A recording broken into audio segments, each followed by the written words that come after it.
about the English language. I'm Bob the Canadian, and I just want to say hello to all of the people who are in the chat. We're going to get started. It was nice to be able to talk with everyone just a little bit before we got started. This is not our normal time for a live stream, so I apologize if you are watching this later because you missed it. Normally, I do the live English lesson a little bit later in the day, but I thought that maybe it would be more fun on a Saturday night to not do a live stream. So I'm doing it earlier in the day so that I can spend time with my family later today. So anyways, Dave and Todd are here. They're in the chat. A few things that you need to know. If you have a question, please ask the question using the form that Todd or Dave will link. Please do not ask questions in the chat. Please use the chat to have conversations with other English learners in English. We like to keep the chat in English, so please make sure you do that. I know at some point some people will start asking questions in the chat, but I do not answer questions from the chat. So there is a link in the description below, and Dave has already posted the link once, which is awesome. So here we go. Let me find the first question. Let me see. It is from Lolly Lolly. So Lolly Lolly has this question. Bonjour, Bob. Bonjour is a French word, by the way. It means hello. What do Canadians think about Harry's move to Canada? And you, Bob, are you a fan of the Queen? Merci. So if you are familiar with the royal family, Harry and his wife Meghan have decided that they would like to step away from their roles as prince and other titles that they have. They would like to spend more time living in Canada, and they would like to spend more time just living a life that's a little more private. I think most Canadians are happy that we might have someone from the royal family living in Canada. That sounds pretty cool. I just hope that everything goes well for the entire royal family. So anyways, that's my thought on it. The next question is from Aptem. Aptem, I hope I'm pronouncing your name correctly. Hello from Russia. Hello back. Thanks for the job you do. That's how you would say that. Thanks for the job you do. What is the difference between cloth, clothing, clothes, and outfit? So this clothing, a shirt is an item of clothing or a piece of clothing, is made out of cloth. Okay, so they get cloth and they make clothing out of it. And I am wearing clothes, so the general term for the things you wear would be clothes. And an outfit is kind of, I have jeans and a shirt with a collar.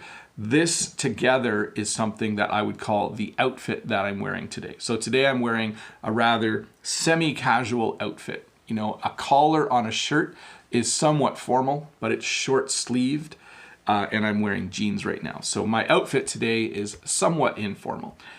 It would be more informal if I was wearing a t-shirt. Let's see here. Deekshanch has the next question. The questions are coming in really fast now. Deekshanch says, what is your favorite English tongue twister? And can you say it? This is the first time I'm watching your live stream at this time. Yes. So earlier in the day for you as well, Deekshanch. So this is a hard one to say, but she sells seashells by the seashore. That's probably the first tongue twister that I learned. I already got it wrong.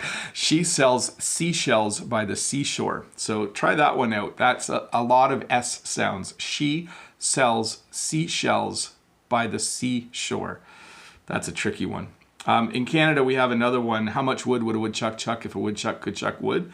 As little kids, we would say that one a lot. A woodchuck is a small animal, and the verb to chuck can mean to throw.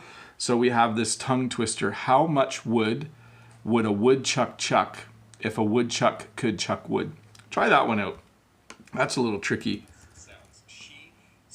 Let me just check my audio there, and we'll move on to the next question. Brian says, hi, Bob. What do you think about the coronavirus? So right now there is a new virus that has shown up in the world, and I know that it has traveled to a few places. There are single cases of it in a few more countries beyond China where it started.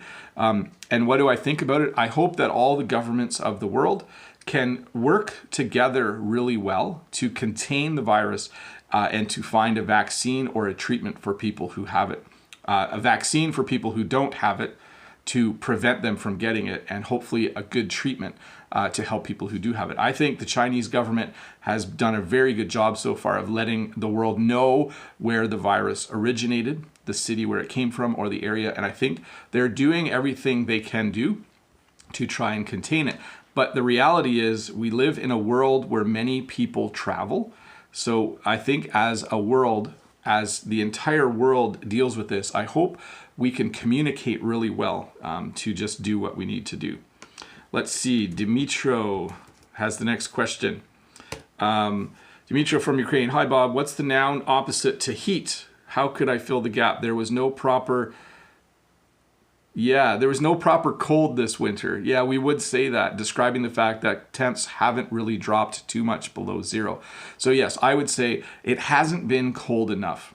You could say there hasn't been enough cold. That it's a valid sentence, but the most common way that we would express that is we would say it hasn't been cold enough this winter.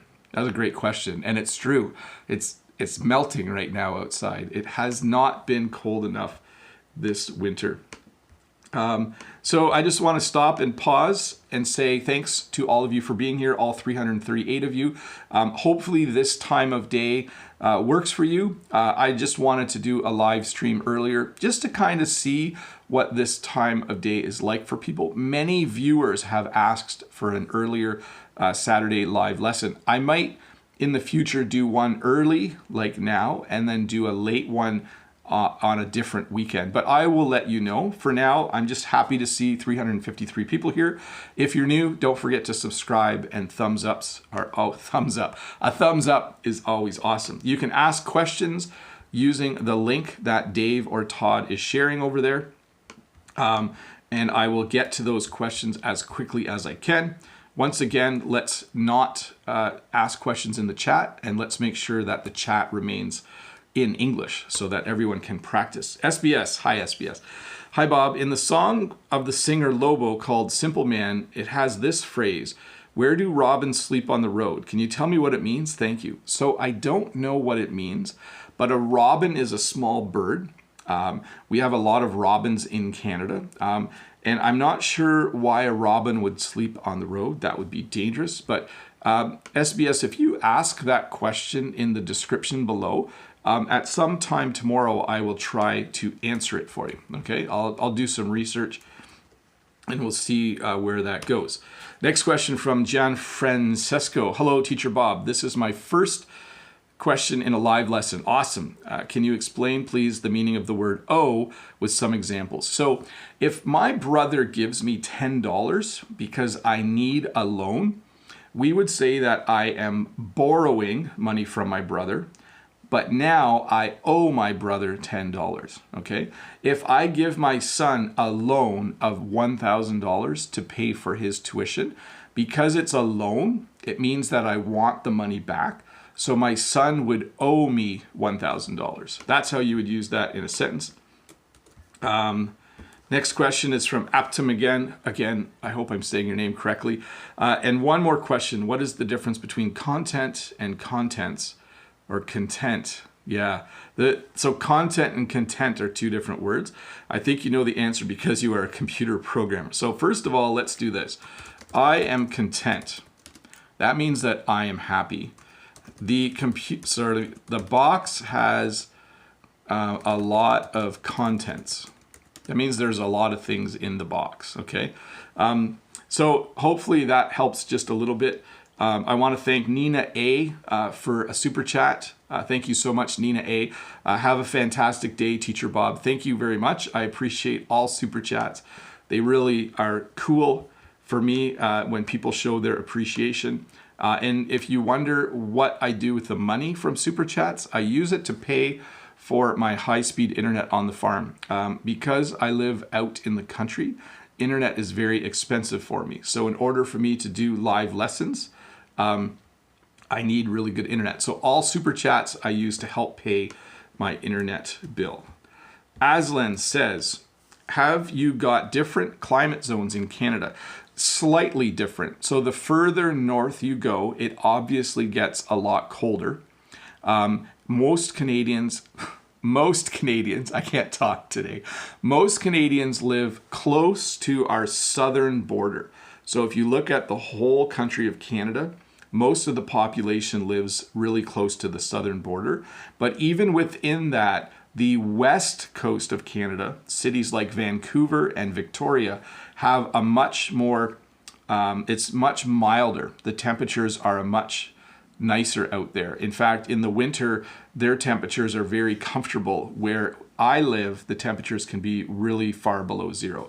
So yes, definitely most Canadians, I think it's over 80% of Canadians live close to the border with America. Jan from Poland has the next question. I'm going to speed up here a bit.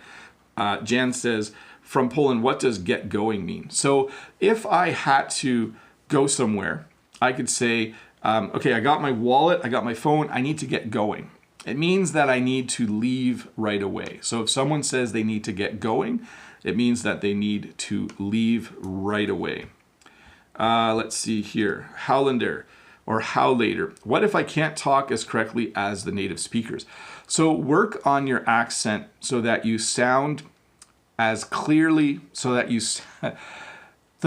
work on your accent so you can speak as clearly as possible. You will always have a slight accent, but find the parts of the English language that you find challenging and look for ways to practice how to make those sounds. That's the best. YouTube videos are great for that. Next question from Eli. Hi, Bob. Greetings from Brazil. Hello. What is the difference between find out and figure out? Thank you. So when you find out something, it means that someone tells you about it sometimes. Like, I forgot it was my sister's birthday. And then later I found out, I'm using the past tense, that she had a party and didn't invite me. Okay. So it's when you receive information. You could also say, I didn't find out that there was a live stream today until later in the day. So someone later today might find out that I did a live stream and they missed it. When you figure something out, it usually means you're using your brain to solve something. So maybe on my phone, I'm trying to install an app and it's not working. I need to figure out what's wrong. So I will do some thinking to figure out what's happening. They're very similar, and in some cases, you can use it as interchangeable. Let me get to the next one. There's a few grammar questions in here that are too difficult to answer. Let's see here. Ying is asking about chocolate. Is chocolate a countable noun? If my grandpa is too old to eat by himself, can I say I need to feed my grandpa? So the second part, you can say I need to feed my grandpa. When you're using chocolate as a noun, you can just say I need to buy some chocolate. Okay. We don't often say I need to buy one chocolate or I need to buy 3 chocolates. But you can say that as well if you are in a chocolate shop. You could say, I'll take 4 of that chocolate and I'll take 6 of that chocolate. So tricky one with chocolate because sometimes I just want to eat some chocolate, right? So it's a tricky one. Just give me a sec here. I have to figure something out. Yeah, okay, we're good. So I just accidentally deleted some questions and now I'm undeleting them. So chocolate can be both. That was the quick answer there. Next question is from Fernando. Good afternoon, Bob. How are you today? What are your plans for this weekend? So notice I corrected you a little bit there, Fernando. What are your plans for this weekend? Do you sell flowers on weekends? So in the spring, summer, and fall, we do sell flowers. In the winter, we don't sell flowers. So my plan for today is to do a live English lesson, and then I will probably just read a book this afternoon. And I might go and buy some groceries and make supper tonight. That's really all I have planned. And we'll see where it goes from there. Neil from Taiwan, what's the difference between, that's how I would ask that, what's the difference between finally and eventually? How to use eventually. So you could say the student finally understood the answer. You could also say the student eventually understood the student finally understood the problem. The student eventually understood the problem. So in those examples, they are interchangeable. But eventually usually means that after a certain amount of time it happened, and finally has a little more like you're happy about it happening, or it like finally I'm going to finally take a break and drink some tea. And then I drink the tea. Whereas I could say I will eventually drink some tea and then not drink tea right away. That wasn't a great explanation. I would look up, maybe there's a good video on the difference between finally and eventually. Wassel, hi Bob from Windsor. Oh, cool, Windsor, Ontario. That's about 3 hours from here, Wassel. You are the best teacher. I hope you, I wish you all the best. Excellent, thank you very much. That is great. I appreciate. Edgard says, hey Bob, how to pronounce the word dither?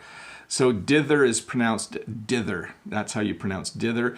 It's something that in digital images, there's actually dithering. I'm not going to talk too much about that, but that's what you would see.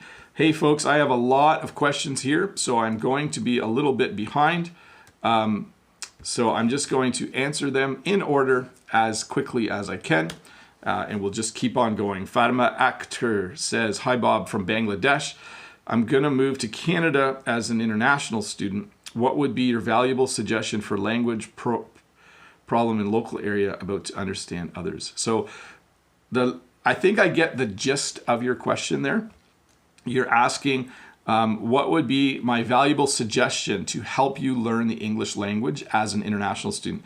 So the number one piece of advice I give to international students is do not spend all your time with other international students, especially if they are from your country. So if you're coming from Bangladesh, do not hang out. Everything with Leela, no, I don't read the comments randomly. In fact, I don't read the comments. Please submit your questions using the form. So don't spend time with other international students, okay? So if you are in a school with, there's just all kinds of English-speaking students, try to be friends with the English-speaking students. If you are hanging out with, or if you are friends with people from your own country, you will not speak enough English. We do see that a lot in schools where students come from another country and they spend too much time with other students from the same country. Jan from Poland, is it okay to replace when she is with while being? The example, she shouldn't smoke while being among her kids. So yes, but just a small correction. You could say she shouldn't smoke while being with her kids, okay? So she shouldn't smoke around her kids. She shouldn't smoke while being with her kids. Yeah, that would work. Let's get to the next question from Zora. Zora says, hi Bob, do you have podcasts of your videos on YouTube? I mean, is there any site that I can download your lessons voice? There is not at this point a podcast version of this. I'm sorry about that. But I still work full time and I'm a dad with 5 kids. So I don't have a lot of time to add that. I will think about it. People have requested that the live stream lessons like this one, that I should put the audio somewhere as a podcast, and I will think about that in the future. Javier says, hi Bob, thanks for giving us your time. I have a question. Why do people from the United States call the continent word American? Why isn't there a word for them in English? So we live in North America, and many of you live in South America, but the United States calls their country America. I think you're asking why they do that. I don't know why they do that. We just call them Americans, and sometimes we say they are from America, sometimes we say they are from the United States, and sometimes we say they're from the US. And in Canada, we sometimes say that Americans are from the States. We just refer to it as the States. Oh, I'm going to the States today to do a little bit of shopping. Let's see here. David says, hello from Brazil. Do you have any trick or tip to speak new words in English when we never see it before? So you always want to learn your new words either from reading or from listening, and then you want to figure out what they mean, and then you need to use them. You can also find out what they mean. See, I can use figure out and find out interchangeably. And then you want to use them either in writing or in speaking. So try to gain vocabulary through reading and listening, and practice it in your speaking and your writing. That's the best advice I can give you. Let me get to the next question from Valerie Kiev. Let me get that pasted over here. Valerie Kiev. Hello, Bob. Greetings from Ukraine with the best wishes. Thank you. You know, we call it Ukraine now. We used to call it the Ukraine, but we dropped the in English. So from Ukraine, could you explain the difference between trains are getting closer to each other and trains are approaching each other? So there's no to in that second one. Let me read that again. Could you explain the difference between trains are getting closer to each other and trains are approaching each other? It means those two sentences mean exactly the same thing. There's no difference between those two. I just want to pause and say hi to the 550 people who are watching. Thank you for being here. Couple of rules. Please make sure you keep the chat English. You guys are doing a great job at that right now. The chat is a great place to have conversations with each other. And secondly, please don't ask questions in the chat. Use the form that Todd and Dave link. Right now, you should know that I have 42 questions in the queue. So it's going to take me a while to get through them. Another thing, if you're new here, don't forget to subscribe. And I usually recommend to my viewers to watch this video again later with the English subtitles on. So if you have some time tomorrow and there was a question where you didn't quite understand my explanation, watch it again tomorrow because there will be English subtitles that you can turn on. But enough of me talking. Let me get going here. Next question from Aptem. What's the difference between fluid and liquid? I find these two very tricky to understand. So tea is a liquid. You could also say it's a fluid, but in English, we use the word fluid to refer to things more like oil in a car. Okay, so you have the mechanic check your fluids, but they are almost interchangeable. Okay, liquid is probably the more common of the two. Let's see here. Nelson Villemizer says, how to use with at the end of a sentence. You could say, who are you going with? If someone was going to a movie or something, you could say that. Renata from Brazil. Hi, Bob. Could you pronounce stingy and dither? Thank you. There you go. Stingy and dither. I'm very stingy. I don't like to spend money. Let's see here. And I don't dither about very much. Vita says, please tell us about education in Canada. So in Canada, children start school as young as 4 years old. So either at age 4 or 5, they start kindergarten. Then they go to grades 1 through 8 in Ontario. They go to a grade school or an elementary school. After that, they go to a high school, which is grades 9 through 12. And after that, they go to college or university. In different provinces, it works differently, but that's how it works in Ontario. Let's see here. Next question from Dimitri. Hi, Bob. Greetings. You're welcome, Renata. Hi, Bob. Greetings from frozen Siberian Russia. I know that in Canada, weather can be very cold as well. Which words in English can you use to describe extreme cold? So we do actually use the word extreme cold. We say it's in Canada, there can be extreme cold. The news might say we are going to have an extremely cold night. So that's how I would describe if it's very cold. So if I say it's cold outside, it's very cold outside. It's extremely cold outside. You can even say it's awfully cold outside. Any of those could be used to describe cold. Let's see here. Lily from Vietnam has the next question. How do you transform the sentence, we have not been to China for 3 years, by using it is, oh, you would say it has been 3 years since we've been to China. Okay, so that's how I would change that. We have not been to China for 3 years. It has been 3 years since we have been to China. I've never been to China. I've never been to Vietnam either. I should really do that sometime. Next question, Anna says, hello, Bob. Thanks for your job. Is it possible to set a meeting with my students via Skype, either English or French? At this point in time, Anna, sorry, no. I am far too busy to be able to do that. I make YouTube videos. I do 2 live lessons a week. I still teach full time.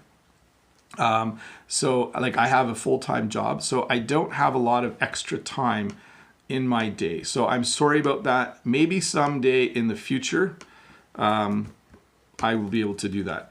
How Later says, I am learning English and French simultaneously. Am I doing it right? So some people can learn 2 languages at the same time. Simultaneously means that you're doing something at the same time. It is not easy for me to do. I'm someone who, I learned French. I don't think I could study 2 more languages at the same time. Some people are able to do that though. So it really depends on how good your brain is, I guess. Let's see here. Kira says, hi Bob, could you please create, so little misspelling on create, could you please create a phrase using substitute for? Well, here we go. There's no substitute for hard work. There you go. There's a sentence with substitute for. There's no substitute for hard work. Let's see here. Dimitro from Ukraine says, no real cold here either. You said it melts. I know there is a word thaw. Do you use them differently? Thanks. So right now the snow outside it's thawing. It's melting. We could use them the same way. It's definitely very similar. It's thawing. Yeah. So we usually thaw something out. And when it's warm outside, we usually say it's melting. Let me just think about this for a sec. If I take something out of the freezer in the kitchen that's frozen, I usually let it thaw before I eat it, or I need to put it in the microwave to thaw it out. Whereas outside, right now, the snow is melting. So they're very similar, but that's how I would use them differently. So, Kevin Liu, hi Bob, how are you? How to use to also as well. What's different? So I like ice cream. Oh, I spelled it wrong. I like ice cream as well. I like ice cream too. They're the same in those 2 sentences. So there you go. Just a quick answer for you. Let me clean up my questions here. So again, people, I am far behind on the questions. So I'll just keep trucking along, we sometimes say in English. Jan from Poland. Makes sense and it adds up the same. They can be like, yeah, that adds up, or yeah, that makes sense. Would be a way to agree with someone if they are explaining something to you. Like, it's warm outside, so the snow is melting. You could say, yeah, that makes sense. If someone said to you, if someone explained a math equation to you, you could say, yeah, that adds up. So they're not a perfect replacement for each other, but you could definitely use them somewhat interchangeably. Next question, Susanta Podar. What's the person called who goes to a party marriage ceremony without being invited? Oh, so if you go to a wedding without being invited, we call you a wedding crasher. That would be what you would call that person. People don't usually do that in Canada. It's very impolite to go to a wedding that you are not invited to. Eli, hi Bob, is there any difference between handle and manage? For example, I can handle it, I can manage it. Thank you so much. They are the same, okay? If I say, there's a lot of questions during the live lesson, but I can handle it. There are a lot of questions during the live lesson, but I can manage it. They mean the same thing in those situations. Sylvana, this is a great question. Hi, Bob. I always see you dressed as if it is springtime.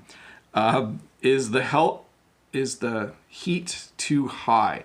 No, I am always warm. So my ancestors are originally from Northern Europe. My ancestors are from Holland, and my parents and my grandparents moved to Canada many, many years ago. And I think that genetically, I just don't mind cold. I actually love cold weather. Most people would be wearing a sweater in a house today, but I like short sleeves because I'm just always warm. I think that my body generates a lot of heat. So let's see here. Next question from Sophia. Sophia Amy. Hello, Bob. How are you doing? This is the first time I am writing a comment for you, so I hope I can write every time you have a live from Indonesia. Well, I hope you can too, Sophia, and I hope that I'm able to get to your question. Let me clean up my questions here. Sorry if I'm talking a little too quickly. I feel like I need to answer as many questions as possible. Saeed Abdikar. I'm from Somalia. Tonight's question is, as you know, English nowadays is spreading fast. My point is, I have a problem arranging sentences when talking to other people. The best way to get better at that is to practice talking to other people. And it just gets easier with time. I highly recommend that if you have the money, that you hire a tutor on Skype or FaceTime. Using a website like Preply, there's a link below, or Cambly or italki. There's nothing quite like conversations in English to help you get better at conversations in English. Next question from Marie Olvera. Hi, Teacher Bob. I'm new here. Well, welcome. What is the difference between free time and hobby? Thanks. So free time is any time that you're not working or doing chores around the house or running errands. And it's a general term for time when you aren't supposed to be doing something more important. A hobby is something you choose to do during your free time. So if I had a lot of free time, I might choose to read a book. One of my hobbies is reading. And when I have free time, I like to read. So that's the difference between free time and a hobby. Marcin has the question, hi Bob, what is the difference between shade and shadow? So here's how I like to describe it. When the sun hits a tree or a building, then if you stand in the spot under the tree or beside the building where you can't get hit by the sun, you are in the shade. And a shadow is similar, but it's whatever, when the sun hits me, you can see my shadow on the ground. So generally, I like to say shade is something that you can stand in usually. So you can stand in the shade under a tree. You can stand in the shade beside a building. But when the sun hits me, you can see my shadow on the ground. Technically, well, I won't go into it. That's probably a good way to think about it. Next question from Ying. Greetings from Taiwan. It's 12:13 a.m. here. What's the difference between study English and learn English? So you could say to yourself, today I'm going to study English. Today I'm going to learn English. When you say study English, it's a very specific task. When you say learn English, it's more of a general term. I would say that if you're talking about something you're going to do that day, you would say, today I'm going to study English. If you're going to talk about the whole year, you would say something like, this year I'm going to learn English. Okay, so the learn English phrase is much broader in the sense of a term. Let's see, Dawn from South Korea. Thank you. Stopover and layover in a flight context have a similar meaning. Yes, so you might have a stopover in Boston. You might have a layover in Boston. It means that your plane lands and you need to wait and then you need to get on a different plane. So that would be what a stopover or layover would be.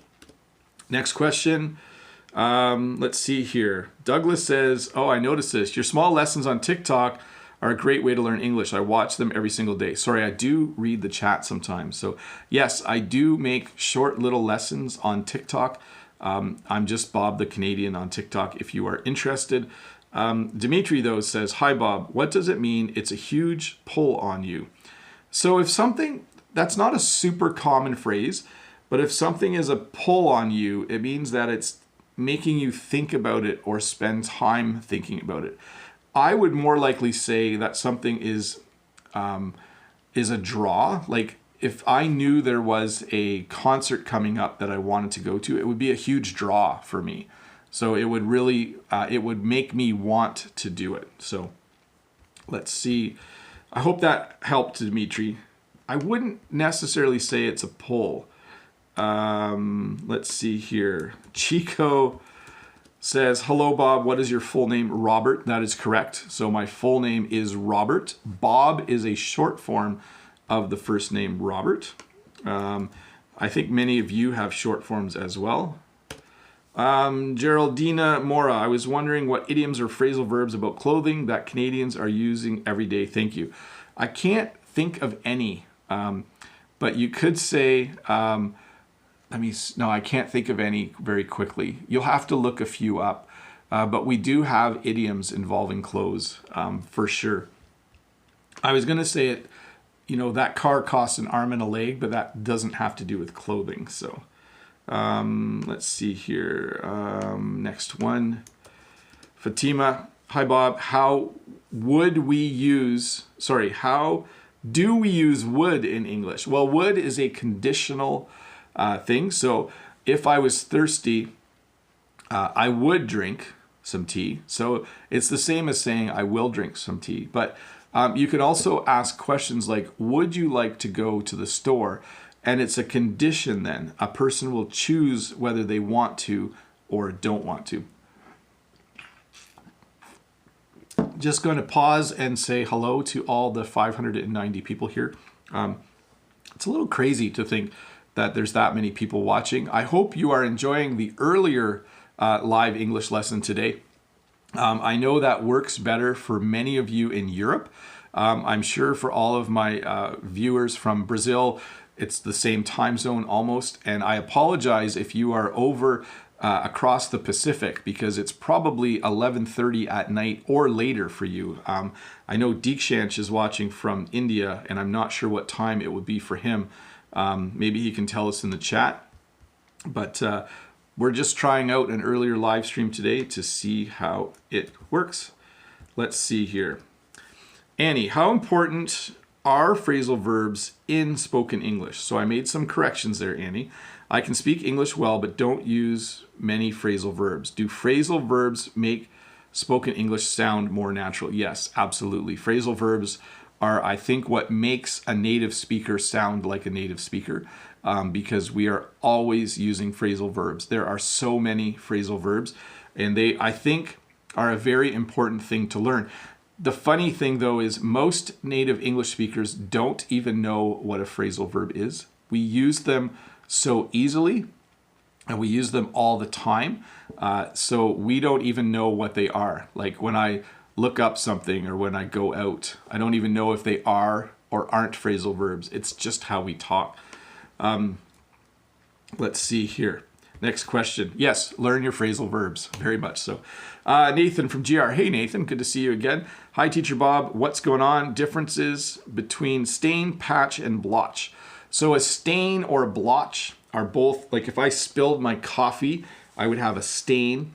You could say it's a blotch, but we usually say a blotch is more something that you have on your skin. So if I had like a red spot here, I could say I have a blotch. And then if you have a hole in your clothing, you put a patch on it. So a patch is something that repairs or goes over top of something that has a hole in it. Let me clear up my questions, everybody, and we will keep going. Let's see here. Ahmed says, Dear teacher, first I'd like to tell you that your videos have become an important part of my life. Thanks, Ahmed. I really appreciate that. I had a question to ask, but this unexpected video, and I forgot it. Well, I thank you for the sentiment, Ahmed. I'm glad that my videos are helping you, and thank you for letting me know that. That's really nice of you, and I appreciate it. Pavel has the next question. Pavel says, Howdy, Bob. How to pronounce these correctly? Head, heat, hat, hit. Okay, so here we go. Let me see here. I hit my head. Let me do another one here. And let me see. Hat and heat. I took off my hat. There. Let's see here. The oven has a lot of heat. So, let's see here. Yeah, you know, I'm going to just say it looks like 63 questions to go. So if Todd and Dave, maybe we should stop posting the link. And I do apologize to everyone. I know you all want your question answered, and I try my best to do it. So I'm just going to do what I normally do. I'm going to keep working through the questions. And I thank you for all of you who are very patient with me. It becomes a little bit difficult to answer all the questions when there are over 600 people here. Okay, so in English, there's a phrase that I like to use. It is what it is. So I will just continue to try and answer all the questions. And I'm definitely a little bit behind, but it is what it is. Ying says, hi, I've heard that some American families pay their kids for doing housework. Is it true? Have you ever paid your kids for doing chores or running errands? No, we do not pay our kids to do housework, but there are some American and Canadian families that pay their kids an allowance. So they simply give their kids money every week as long as the kids are doing chores. We pay our kids if they help us on the farm. So because we grow flowers, if our children help us on the farm, we let them choose if they want to do that, and we do pay them. So yes, but there are some Canadian and American families that do that. Gisela, what is the difference between, so little correction there, Gisela, what is the difference between maybe and perhaps? Well, maybe I'll go to the hardware store today. Perhaps I'll go to the hardware store today. In those examples, they mean the same thing. Let's see here. Next question, Emmanuel Solano. How can I use the verb commit? I'm really confused about it. Please help me to figure it out. Well, if I decide that I'm going to do a live lesson at 11 a.m., I would say I'm going to commit to doing a live lesson. That means I am promising that I will do it. When you commit to something, it means that you are guaranteeing that you will do it. If you commit to visiting a friend, it means that you are going to go in that time slot. Let's see here. Next question is from Lily. Lily says, what sentence is correct? Or which sentence is correct? He was exhausted when he drove for 5 hours to university. So I corrected you there. He was exhausted when he had driven for 5 hours at university. So here's what I would say. He was exhausted because he drove 5 hours to university. That's, if you're saying that he was here and he drove to university, I would say he was exhausted because he drove for 5 hours to university. That would be the most correct way that I can think of to say that. Let's see here. Next question. I am skipping some very difficult to explain questions. I like to only do questions that are somewhat straightforward that I can explain quickly. So Zami says, hello Bob, how are you? I'm good, Zami. I have so much fun learning English with you. How to use during and while in sentences correctly. So during the live stream, please only use English in the chat. So there's an example of during. And then here's a little slight change. While watching the live stream, please only use English in the chat. So I use them to communicate the same thing, but in slightly different ways. So during the live stream, please only use English in the chat. So I use the word during. Or while watching the live stream, please only use English in the chat. So there were two examples for you. Let's see here. Riza, hello, why is English listening easier than speaking for me? Because when you are listening, you have control over a few more things than when you are speaking, especially if you are listening to music or if you are listening to a television show or a YouTube video. You can pause, you can look things up, and it's a passive activity in some ways. Speaking requires you to actually think about how to put sentences together. When you're listening, you don't have to think about how to put sentences together because the speaker is doing it for you. So listening is usually easier at first. But again, as I highly recommend, you should be reading, writing, listening, speaking, and building vocabulary every single day. Okay, make sure you're doing all of those. Many people just listen to English and then they're not sure why they can't speak English a lot better. So make sure you're doing all 4 of those. Let's see here. Ivan, next question. Ivan says, "Hi Bob, I'm a bit shy about speaking English to native speakers. So what advice could you please give me to get rid of that?" Just do it more. Find someone that you can speak to regularly. That helps a lot. My cup just whistled. Did you hear that? And if you, Ivan, if you have the money, if you can afford it, hire an English tutor that you can talk to via FaceTime or Skype. It's just very, very helpful if you do that, because the more you do it, the easier it gets. It's like lifting weights. If you lift a 10-pound weight, after a few weeks, you can lift a 15-pound weight. That's how I would do it. Let's see. Next question, Richard. "Hi Bob, could you show us how fast you speak in your daily life? Why is it that I don't understand native speakers and other YouTubers, but I can totally understand you?" So 1, if you've listened to a lot of my videos, you're getting used to me. And 2, I do speak just a little bit more slowly for 2 reasons. 1 is I am a teacher, so I'm always explaining things and I like to speak clearly. And I do try to speak just a little more slowly when I'm teaching a lesson on YouTube. It doesn't mean that it's bad to listen to me. It's actually quite helpful. But if you want me to speak at my normal speed, this is probably a lot more of my normal speed. I think when I'm having a conversation with just my brother or my sister or Jen or the kids, I probably speak about this fast. You'll notice that my words are getting a little more connected, and you'll notice that it's a little more challenging for you to hear me. But I can't help but speak slowly and clearly because I have been in a classroom for so many years, and that's what I do. Next question. Johnny from Poland says, "What do you say when you're in a bathroom and someone knocks on the door and you want to inform them that it is occupied?" I usually just say occupied. That's what I would say.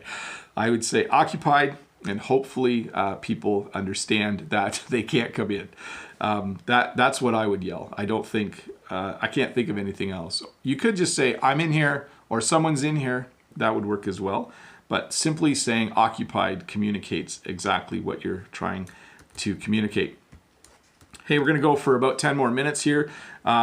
If you are new here, though, don't forget to click that subscribe button. And I do highly recommend that if there were things you didn't understand today, that you do watch this again with the English subtitles on tomorrow. Watch this section that you didn't quite get, that you didn't quite understand. Alex D. "Hi Bob, I have a question I have zero knowledge of and I have no idea about. Do they have similar meaning?" So I have zero knowledge about computers. That's not true. I actually know quite a bit, but I could say I have no idea about taxes. I have zero knowledge about taxes. Okay, that would be true. I don't know much about taxes and paying taxes and all that fun stuff. Let me clean up my questions here. I have a few duplicates.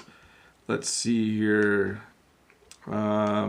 Leela from Morocco says, "Hi Bob, you are a great teacher and I'm wondering, have you ever thought to make some urbane vocabulary, and is there any new plans concerning your YouTube channel?"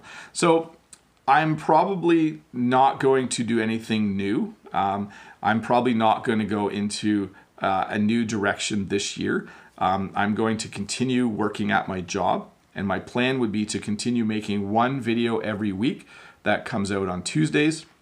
And I do plan to do a live lesson every Friday morning. By the way, if you're new here, there is a live lesson from yesterday where we talked about errands and chores. I was going to say snacks. That was the week before. But I have no plans at this point to change. I'm going to keep doing this schedule for the next few months at least. And we'll see where it goes from there. Raphael says, "How to get more confident with English speaking." So notice I did corrected a little bit there, how to get more confident with English speaking. Make sure you're reading, writing, listening, speaking, and building vocabulary all the time in equal amounts. And for the English speaking, again, you should hire someone. I know not all of you have money, but the best way to get better at English speaking is to hire an English tutor via Skype or FaceTime. It's simply awesome. When I need to practice my French, I go to Preply. There's a link in the description, and I find someone who I can speak French with. It's usually a little bit of money, but it's not too bad. There's a bird. Edgard says there's a bird inside Bob's cup. Let's see. Nope, it's gone now. It was there. Let's see here. Next question. Felton. Hey folks, hello from Russia. Could I know the meaning of not a good look for you? So if I wear red, if I wear a red t-shirt, it doesn't look that great for me. So Jen, my wife, could say to me, you know, that's not a good look for you. So technically she's saying that's not a good look for you, right? There's a little bit of a slang ending to when you say yeah. But if someone wears something, maybe they wear a hat and it's just, it doesn't look good on them. You could say that's not a good look for you. I just wear blue plaid shirts, or plaid shirts that have a little bit of blue in them. Fabio from Italy has a great question. Hi, Bob. I'd like to know how to use the word haul and the expression haul ass. Thank you so much. So first of all, when you haul something, like if you have a truck and you put things on the truck and you bring them somewhere, we would say that you're hauling it there. Okay, so that's the verb to haul. It means to bring things somewhere. The slang phrase to haul ass. Now, by the way, ass is a bad word. That's your behind is your ass, right? But if you say, I need to get there on time, I need to haul ass, it means that you're going to drive really, really quickly, okay? Don't use that. That's a very informal phrase, to haul ass. So don't use that at work or anything like that. But certainly it is a word or phrase that we use. Let's see here. Next question is from Agnes. Hi, Bob, or hi, could you tell me please when can I use assessment and evaluation? Thank you and have a good day. So anytime that someone is looking at schoolwork, they are assessing the schoolwork or they are evaluating the schoolwork. They mean pretty much the same thing between those two. Juan Luis Rubio, what's the difference between raise and rise? Thanks a lot. So I can raise my cup, right? A lot of times when people toast, they'll raise their glass. There's actually a song by Pink that has that phrase in it, right? Everyone raise your glass. So when you raise, but I can rise up out of my chair. So notice raise is happening to an object. You know, I can raise my phone, I can raise my cup. But when you rise, it's something that you physically do. Let's see here. Next question is from Masood. Hi, Bob. How to pronounce, so I'm correcting you a bit there, how to pronounce distraction and destruction. So a distraction is see that would have been a distraction. Did you see that? So a distraction is something that happens and it makes you look. So if I'm trying to do a live stream and there is a distraction, it would be like someone making a sound over there. That would be a distraction. And destruction is simply when things are destroyed, okay? So when you have a distraction, it's something that distracts you. And destruction is when something gets destroyed. Let's see here. Got a few duplicate questions here. Iliane has the next question. She says, hi, Bob. Should I say my birthday is March 24th or on March 24th? Should I use or not? So you can say either. So you could say my birthday is March 24th. You could say my birthday is on March 24th. Both work and both mean exactly the same thing. Let's see here. What's the difference between vulnerable and weak? Let's see here. Yes, there it is. Vivi. The difference between vulnerable and weak. They are very similar. So a young child is very vulnerable, okay? A young child is very weak. So they mean in that situation the same thing. You know, a small puppy, a baby dog as a puppy would be very vulnerable or very weak. I would certainly look that one up. They have slightly different meanings. Let's see here. Next question is from Jamila, Czech Republic. Hi, Bob. Is catch-22 an idiom used also in Canada? Can you explain the meaning for me? So a catch-22 would be a situation where no matter what you do, it's going to be a bad situation. Let me look up the official definition so that you know. Let's see here. And it's actually from a book, I think. I'll look it up for you. So when a situation where there's no escape, because no matter what you decide, it will still end badly. Okay, that's a catch-22. So I can't think of one, but I'm laughing because someone's calling me a silver fox again. So Martin from Poland. Hello there, silver fox. You are so damn handsome. So damn is a swear word. You shouldn't use that if you're using formal English. Can you tell some Polish jokes? No, I can't tell any Polish jokes. But I'm sure there are great jokes in Poland. Let's see here. Let me finish up, delete a few questions.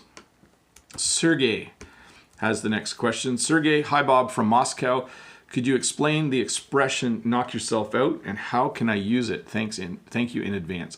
So if I, let's see here, knock yourself out. It really just means go ahead or yeah, do that. So if someone says, can I eat some of your French fries? Maybe I'm at a restaurant with someone and they I think a postcard just fell off the wall.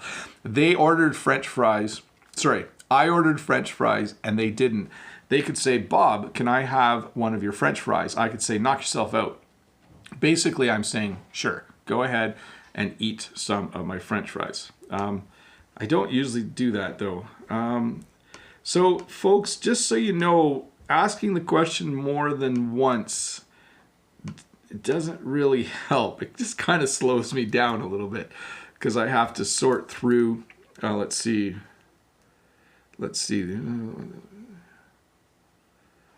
Yeah, this question's a little too difficult to answer quickly. Let me get to the next question here. Sorry about that. Some of the questions would just take half an hour to explain, so I do skip them. Todd Vitas, hi Bob. Did you see the film and have you seen the film? What's the difference between these two? So let's say my son went and saw the new Star Wars movie. I could say, did you see the film or did you see the movie? And I could also say, have you seen the movie or have you seen the film? All of those work. They mean exactly the same thing. Wakana from Japan. Hi Bob. Could you teach me how to pronounce totally? Thank you. I can totally do that. I can totally help you learn to say the word totally. So we use this word a lot in English. We say things like, I can totally do that. So it's a way to emphasize something. So you can say, oh, it's totally, let me see here. I could totally do that. I could totally see your point. So there you go, totally. Hey, I'm going to do just a couple more questions here. Give me a sec to clean things up. Let's see here. Vladimir from Russia. Vladimir says, hi, Bob. How do you live with non-metric neighbors? You're asking about the United States, right? So a little correction there. How do you live with non-metric neighbors? Do you have to recalculate, for example, inches to centimeters while you visit the US? So here is something funny about Canada, Vladimir. We use the metric system, but we also still use the imperial system of measurement. So we know both. We are bilingual when it comes to measuring things. So I, for instance, would say that I am 5'11" tall. I actually don't know how tall I am in meters. But when I go to the gas station, I put 40 liters of gas in my car. If I build something out of wood in Canada, I use feet and inches. Our houses are all built using feet and inches. So Canada's kind of half and half. For most of our measurements, we use the metric system. But for some things, especially in the building world, we still use what we call the imperial system, or feet and inches. Hey folks, that is 1 hour. I want to thank all of you for watching. If I didn't get to your question, I apologize profusely. There are a lot of questions that I just wasn't able to answer. I do my best though, but thank you so much for watching. Please do come back tomorrow and watch parts of this lesson with the English subtitles on, especially if there was something you were curious about and you weren't able to quite understand what I said. There will be subtitles in English tomorrow, and that can help you. Thank you for being here. Thank you for learning. If you're new here, don't forget to subscribe. Thumbs up are awesome as well. Thanks to Dave and Todd for handling the chat. And thanks to all of you in the chat for trying as much as possible to just speak English. Anyways, Bob the Canadian here. I hope you're having a great weekend. And I think this was a success to have this lesson at this time. But at this point, I'm going to say bye. And I hope you all have